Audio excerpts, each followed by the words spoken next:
On today's Locked On Bucks, we know who the Bucks will be playing in the semifinals of the NBA Cup. We'll take a brief look at that, but really get into the partnership between Giannis and Damian Lillard. Jim Owczarski of the Milwaukee Journal-Sentinel with a new piece on Dame's transformation. Camille and I dig into the details coming up next on Locked On Bucks.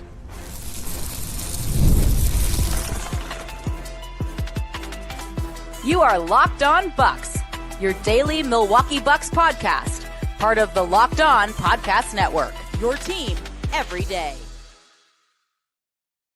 Welcome into Locked On Bucks. I'm Justin Garcia, joined as always by Camille Davis. We thank you for making this your first listen of the day and for checking out the Locked On Bucks newsletter delivered to your inbox daily, and it's free. If you have not signed up yet, do so at lockedondaily.com and start your day with the all-new free Locked On Bucks newsletter. Today's episode is brought to you by Game Time. Download the Game Time app, create an account, and use the code LOCKEDONNBA for $20 off your first purchase. Camille, I mentioned we do know who the Bucks are going to be playing. We'll get to that a little bit later in the show. But this came out, I think, right after that game against the Orlando Magic and the Bucks win. Jim Owczarski of the Milwaukee Journal-Sentinel was in Beaverton, Oregon over the summer, profiling Damian Lillard. And we got some more to come out of that experience, talking about the partnership between Giannis and Dame. So if you have not done so, we would encourage everyone to go read the piece that Jim put together here. But a couple of things stood out to me in the article that I want to touch on. But before we get into what was said there, what stands out to you most about this partnership between Giannis and Dame this year versus last? It seems like it's not as forced this year. I think that's the best way I can put it, where it just seems like there's a bit more natural chemistry between the two players. And you can see that on the court. Like, again, me and Frank discussed how the plus minus, like the numbers don't necessarily reflect that because the Bucks have been playing pretty even with the two of them on the floor. But when you can see the actions that they're getting into, just how they're handling themselves, everyone looks like a bit more sure of what they're doing on the court. And for Dame, he just looks a lot more comfortable. I know in the offseason, we had quite a few discussions about what it would look like for Dame to be Dame in Milwaukee. And what we're starting to see is that Milwaukee Dame doesn't have to be Portland Dame because of all the pieces he has around him. But what does that mean for how Dame operates game in and game out when he's on the court here in Milwaukee? He's been figuring that out still, but you can see it starting to look like it's at least feeling a bit more natural for him. Yeah, I would I think I would echo that natural part, that it just seems like this is, maybe it's not what we entirely expected. And I think a large part of that is probably the expectations too, that as we both said a number of times, it's not NBA 2K where, oh yeah, I got this guy too, so I guess I'll play with him this quarter. And that's kind of what it felt like in the first season here. But just some of the two-man game, like, think about how much we talked about that last year. Why aren't they really spamming this a lot more? Why aren't we seeing more of Giannis and Dame together? And then Doc Rivers came in, and we started to see more of it. But this year, it's been natural, I think, to go back to that word, that last year it was kind of forced. And I think Doc himself even said this, like, look, we're going to do this. So just start doing it over and over and develop that chemistry. And I think that's what you've started to see. But if we get into the article here, I thought it was pretty interesting. You know, you mentioned this too. Dame, I think, kind of tiptoed around this over the summer, but talking about finding his place within this team, and that he has always been someone in Portland that was the guy that was in control, that everything obviously flowed through him offensively. And when things started to get out of hand or started to go off the rails, I think his quote was like, I was the one that I could put my hands on it and, okay, let's grab this thing back. I think he's been able to pick his spots with that. And he talks about this in length in the article, that was one of the bigger adjustments is, okay, I'm on a team where I have a Damian Lillard that I was in Portland. I have an MVP on this team, and, you know, it's frankly his team. So I have to find my place there, and not only, you know, fitting around the team, but where are my spots versus Giannis's spots? And to me, that is the thing that has stood out, other than the natural fit. that is what has stood out to me the most in reading through his comments is, yes, he seems like a guy that knows here's where I can step in and help when needed, but like, this is your show, 34. So you run it and I'm here to support you. Which coming to that conclusion is so interesting given the fact that, last year was a lot of Dame, be Dame, be Dame. You have to be Dame. We need you to be Dame. And Dame's trying to figure out, well, okay, what does Dame look like if he's playing next to an MVP? Because Dame in Portland had never played next to an MVP. So it's like, well, how do I still be Dame, but also account for Giannis being here? And I know that I thought personally that maybe Giannis would have to be that guy to take a step. Yeah. And Giannis has had to change his games a certain way because he doesn't have the ball as much as he did before. Like, he still gets to initiate offense. He still gets to bring the ball up. He still gets to get the ball in transition, but not at the same level that he did before with Dame. He's trusting Dame to make that decision to get the ball in his hand a bit more. And you've been seeing that as well. Like in transition, I see Dame looking for Giannis. And I mentioned it a few weeks ago with just Dame's assist numbers and how those have come up. So when I saw this article interviewing Dame about what that looks like, and it's like, well, maybe I don't have to drop 33, 34 a night. And instead that looks like 25, 7 and 7, where it's like, I'm doing a bit more because my only job here isn't to score the ball. Like, I have to set other guys up, have to use my gravity to create for others. The driving and kicking from Dame this year. Now, sometimes he gets down there amongst the trees and he gets a little stuck, but like, he's been able to generate some good offense for some other guys that way, but also find ways to pick his spot. Like in the last cup game against the Magic when he hits that big step back three, because, he knows what he can do. He doesn't have to force it, but if the time comes, he knows he can step into it. And just that balance of figuring out like, okay, now to be aggressive, now to set my teammates up, because he trusts in his teammates and what they can do. So finding that balance has been really fun to see. And this season, I mentioned like the assist numbers for Dame, like second highest of his career at this point. I could see it surpassing his career high if he keeps playing the way he has over the last couple of weeks. But the Bucks seem to win when Dame can drop double-digit assists for this team. I don't believe they've lost the game at least 10 assists so far. Yeah, they're unbeaten with that. And there was an interesting part in that story because we heard from Dame's teammates, including guys that he had experience with prior to Milwaukee, and Pat Connaughton and Gary Trent Jr., but speaking to that assist number and just everything else that Damian Lillard has really brought to the table this year, one of those lines really stood out to me from Gary Trent Jr. So we'll get into that and take a look at some of those numbers that you mentioned, Camille. Dame's assist totals, the shooting splits, for a guy that still getting his points. So I want to get into that conversation coming up after the break here on Locked On Bucks. This next segment of Locked On Bucks is brought to you by Game Time. You've heard Camille and I both talk about our experience using Game Time versus some of those other ticket buying services out there. It's simple, it's easy to use, free to download the app. You can find all the information you need within that app when you are looking to make those purchases. You can see your all-in pricing. If you toggle that feature on, it shows you the total upfront cost, so no sticker shock and surprise fees once you get to checkout. Get a panoramic view from your seat within the app before you buy your tickets. See exactly what your view and experience is going to look like in that venue. And you get the lowest price guarantee, where Game Time will credit you 110% of the difference. Best of all, your purchase is covered with the most flexible customer service policy in the ticketing industry. So take the guesswork out of buying tickets with Game Time Picks. Download the Game Time app, create an account, and use the code LOCKEDONNBA for $20 off your first purchase. Terms apply. And again, create an account and redeem that code LOCKEDONNBA, LOCKEDONNBA, to get $20 off your first purchase.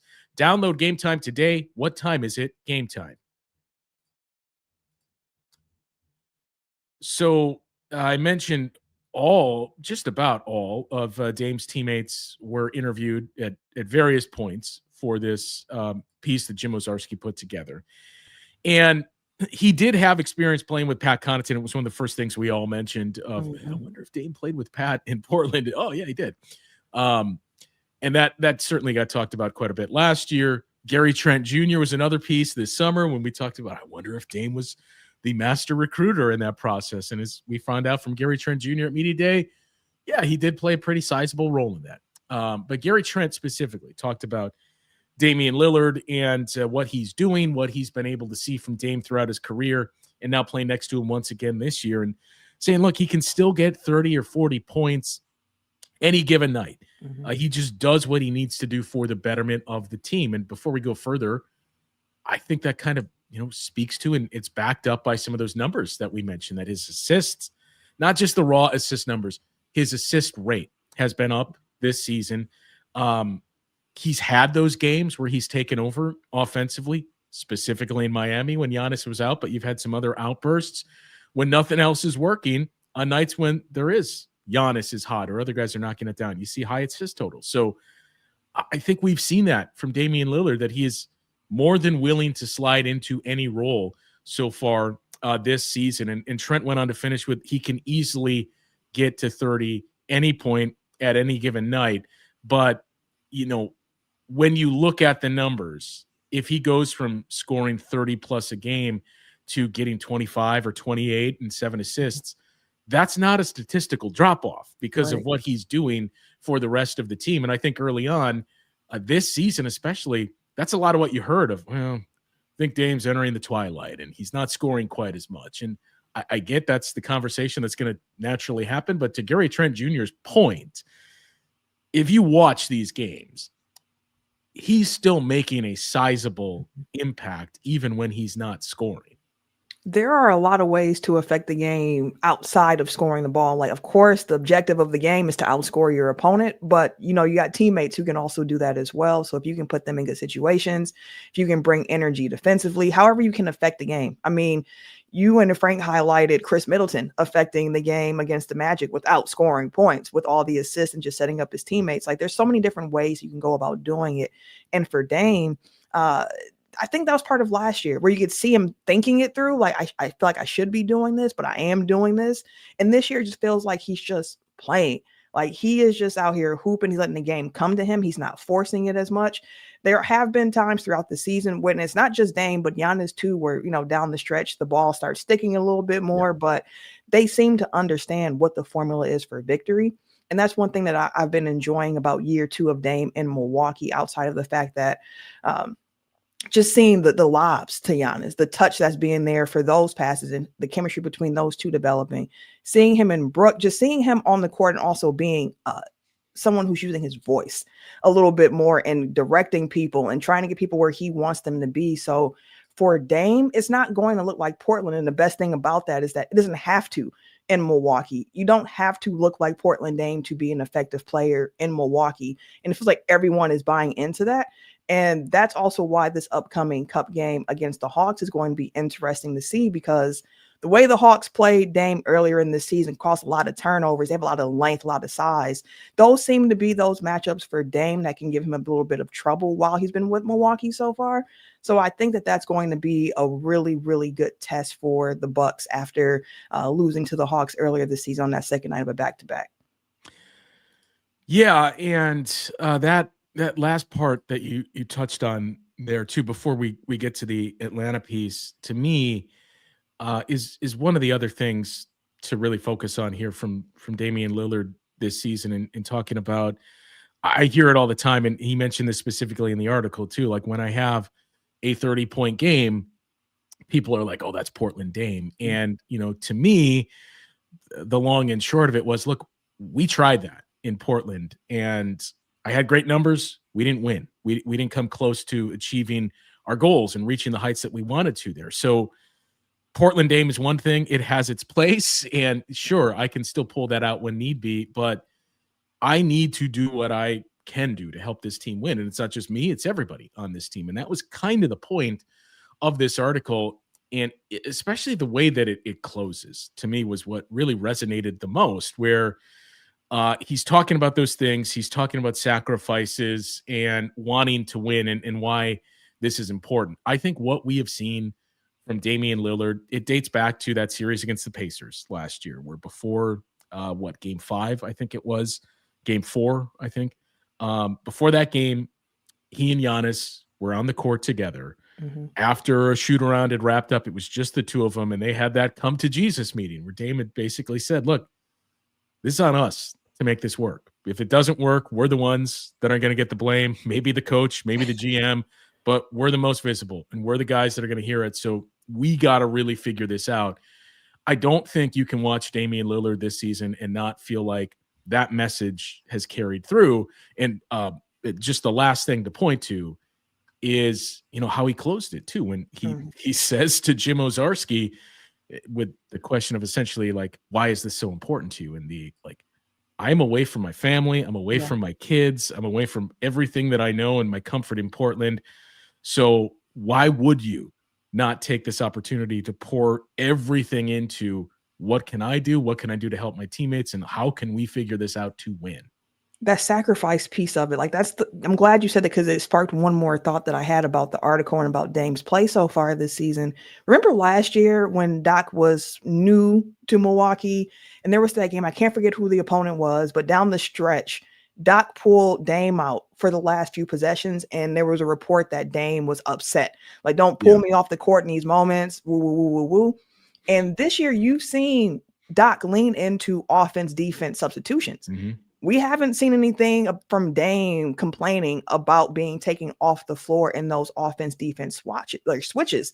Like, he's doing what the sacrifice piece of it. Like, hey, if this is going to put us in a better position to win, like, I'm here for it. You can see him on the sideline when he is taking out the game in those situations, standing up, clapping, encouraging his teammates. So, like, that sacrifice piece and just buying into it, like, Dame has really done a better job of that. And he's mentioned how important his mental is and how he prepares, where he's like, after a back-to-back, you could think like, oh, man, I'm about to be so tired. It's about to be so bad. But he chooses to frame his thoughts in more positive ways, where he mentioned like, okay, yeah, but we're getting extra hours sleep back after this Detroit game back to back. I can get in my bed. I can sleep. It's going to be fine. It's going to be a good day. And he's like, that mental piece of it can be really difficult, especially when you think about ego and everything you've accomplished before. So I love this. I loved that piece of it. Like, I noticed that from Dame and talking about sacrifices he's made and just how he's been really buying into what this team is putting together. Yeah. And we saw that again on Tuesday night against the Magic, where on those final, I mean, it turned out to be more than you anticipated, but those final possessions, the offense-defense switch. And to your point, there was not any – we've reached the point, too, where I think last year, even to insinuate and bring it up, like, I wonder if they'll do the offense-defense switch. You thought it was crazy. And the fact that there's been nothing bubbling up and none of that type from Damian Lillard speaks to, yes, I'm committed to winning. If this is how you feel like we're going to win this game and that'll make us better, then by all means, let's do that. Mm-hmm. A couple other numbers I think we briefly touched on, but I do just want to take a look at some of Dame's shooting splits here when we talk about what he's doing to impact winning for this team. But as we mentioned at the top too, we know who the opponent is for the Bucks. It was going to be a rematch one way or another, but now it is a very recent rematch, and I'm starting to get a lot of last year vibes for a number of reasons. So we'll get into that conversation and explain what we mean coming up next here on Locked On Bucks. This next segment of Locked On Bucks is sponsored by FanDuel. Get ready to tackle the NFL action with FanDuel, America's #1 sportsbook. Because right now, new customers can bet $5 and get $150 in bonus bets if you win. The FanDuel Sportsbook app gives you everything you need to place live bets on the NFL all in one place.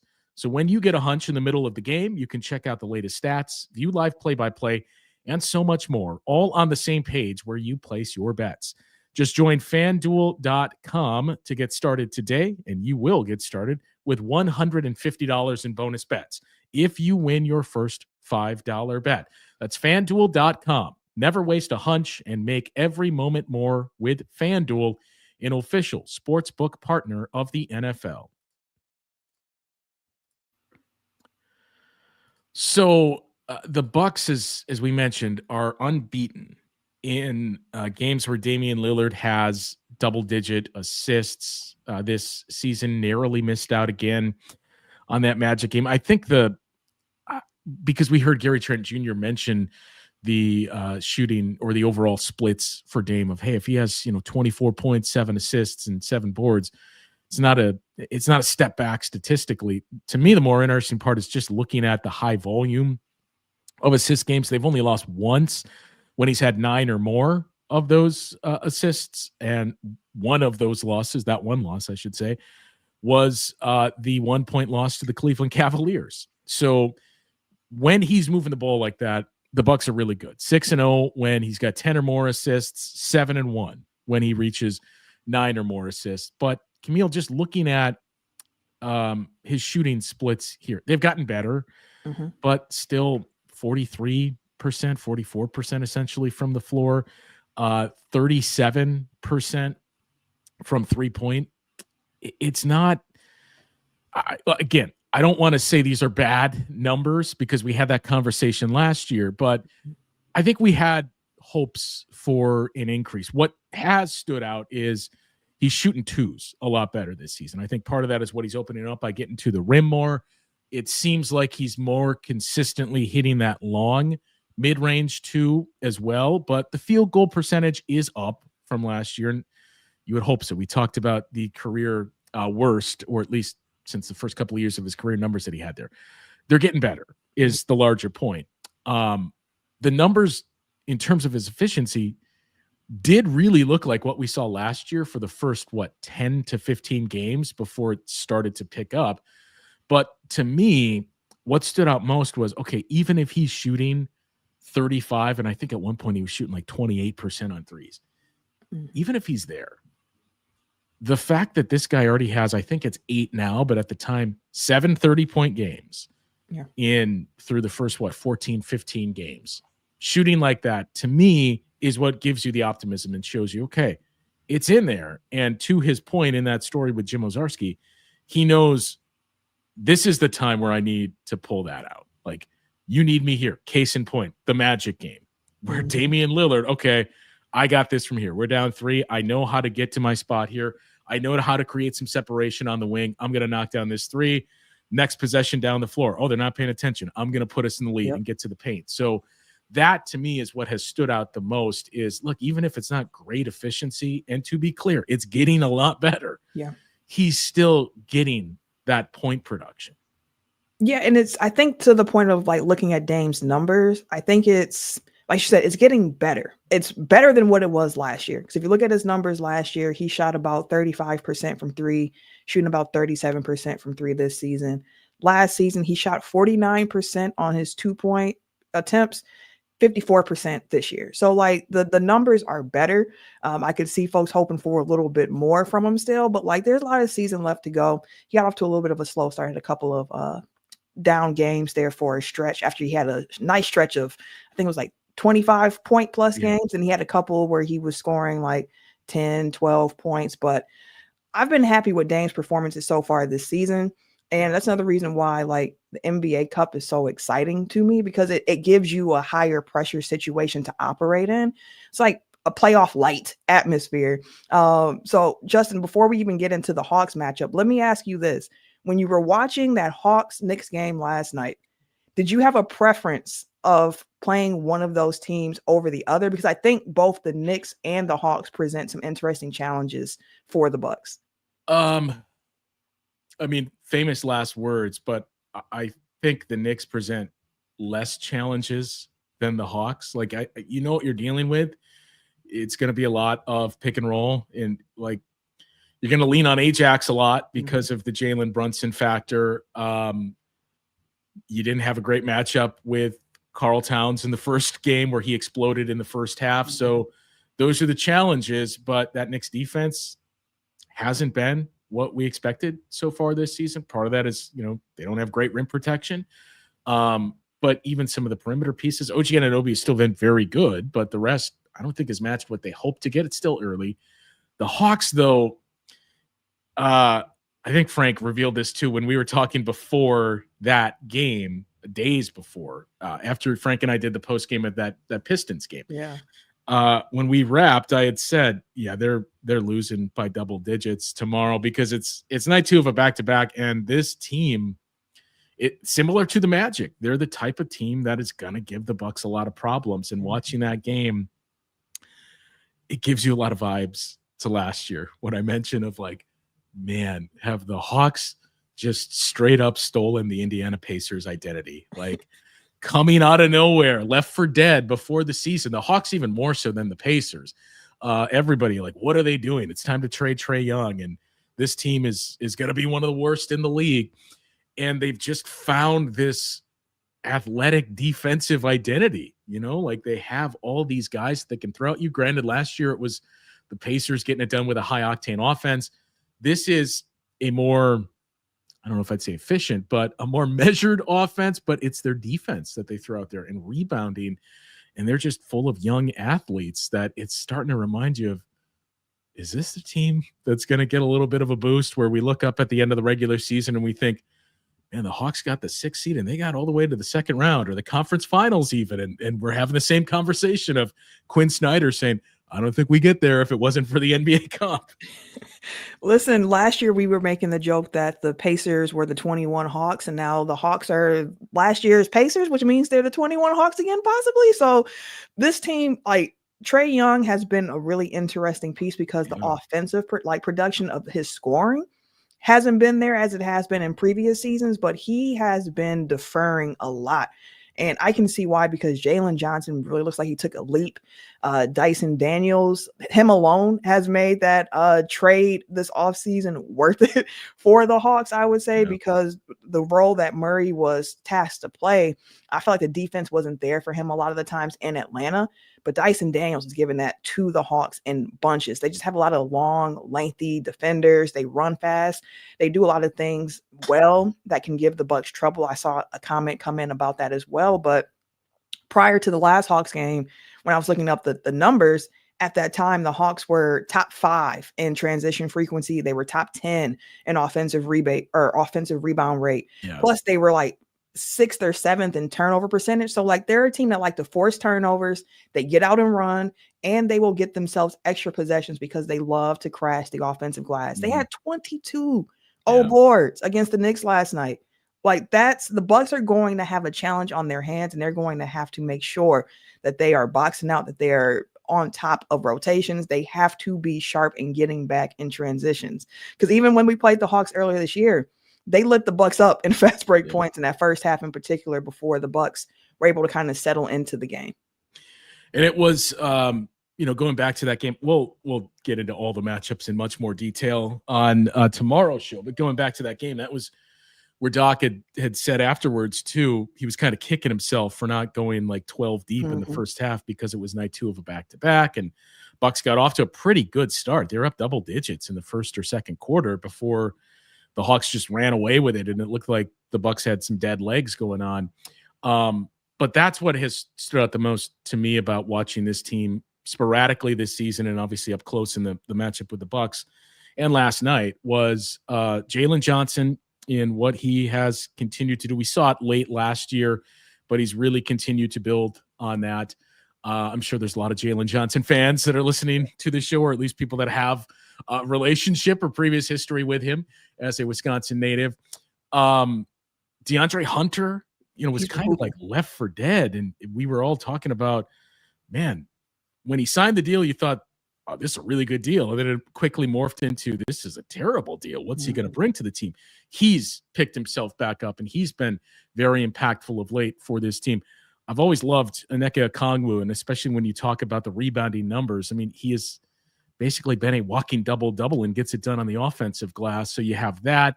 They just have a lot of depth, too. When you think about Bogdan Bogdanovic, is a guy that isn't even their 6th man, but he's basically leading the bench unit for him. They bring so many guys at you. I mean, Larry Nance Jr. doesn't even play for him. And Quinn Snyder himself said, whenever we do go to him, he's impactful and he plays well. It's just kind of a numbers game that, there's too many guys that are in front of you right now. And again, Dyson Daniels alone, take everything else out of the trade. You win the trade on that alone if you just swap Dyson Daniels and DeJounte Murray. But Trae Young, what has stood out to me the most is a lot of what we've talked about with Damian Lillard on this show to kind of bring it home and wrap it up.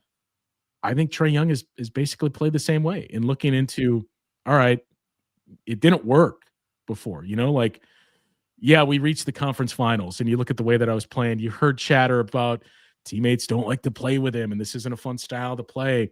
And I think we all assume, well, he's going to get traded, and you get in the nobody wants Trae Young conversation.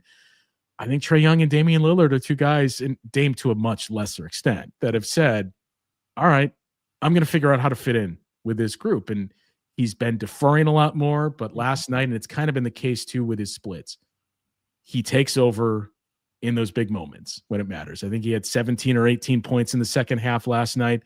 He hit the biggest shot of the game to essentially ice it, and that's what Trae Young does. So it starts there. Like, you have good athletes and very good defensive pieces, but this doesn't work, Camille, if Trae Young doesn't buy into that. It doesn't. It doesn't. And it also doesn't work if Trae Young wasn't already as gifted of a passer as he is. Like, there are times where I think he has a shot and he passes it up to try to get someone else involved, which I wouldn't say as much for Dame, luckily, ideally. But for the Hawks and what Trae Young is doing this season, like, he's found a way to be really impactful.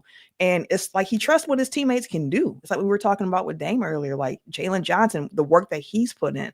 He's like, yeah, go ahead, take 20 shots. Like, I'm cool with that. I'm cool with sharing that load with you. So it should be a really fun matchup for the Bucks. I think it's a good measuring stick for them, and just kind of see how they can handle one of these younger, more athletic teams, because that was a problem for them last season. We've seen it give them some troubles this season. So again, just seeing how they can compete against that should be fun. And I'm looking forward to breaking this game down in the matchup a bit more on tomorrow's episode of Locked On Bucks.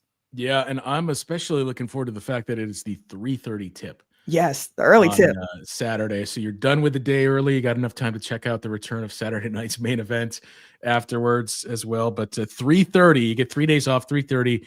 I saw a few people, a friend of the pod as well, Brian Sampson, point out, I wonder how the Bucks are going to approach this. Like, if you win on Saturday, what do you do with that championship game? Because it doesn't count as the 83rd game.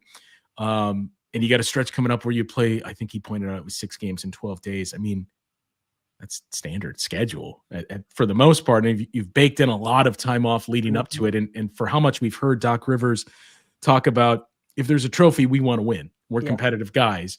How much we've heard Bobby Portis and others talk about I think it's $100,000 that each player gets of, yeah, I'd love to have that Christmas bonus. So I don't think there's any question if they win, there's going to be no rest or any like, we're an old team, we should look into this. Like, you're playing to win. Yep. And the big selling piece too was 3 days off from Tuesday to Saturday. Then you would have you'd have 2 days off if you play in the championship game.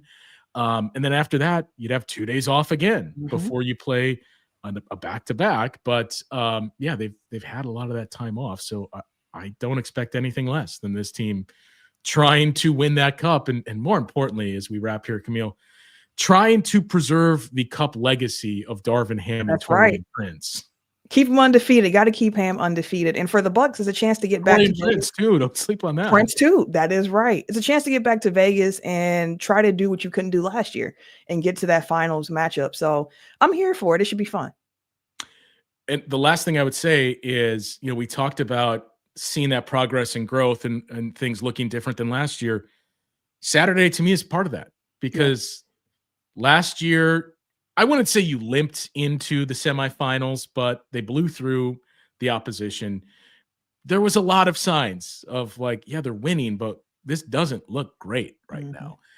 And that started to come to a head in the semifinals where Tyrese Halliburton ran all over you. The Pacers embarrassed you. And it sounded like there was a lot of heated words after the game too, the first of many. So this one, as we kind of outlined, feels like a similar opponent and similar situation here. How do the Bucks handle this, and how do they respond to this time?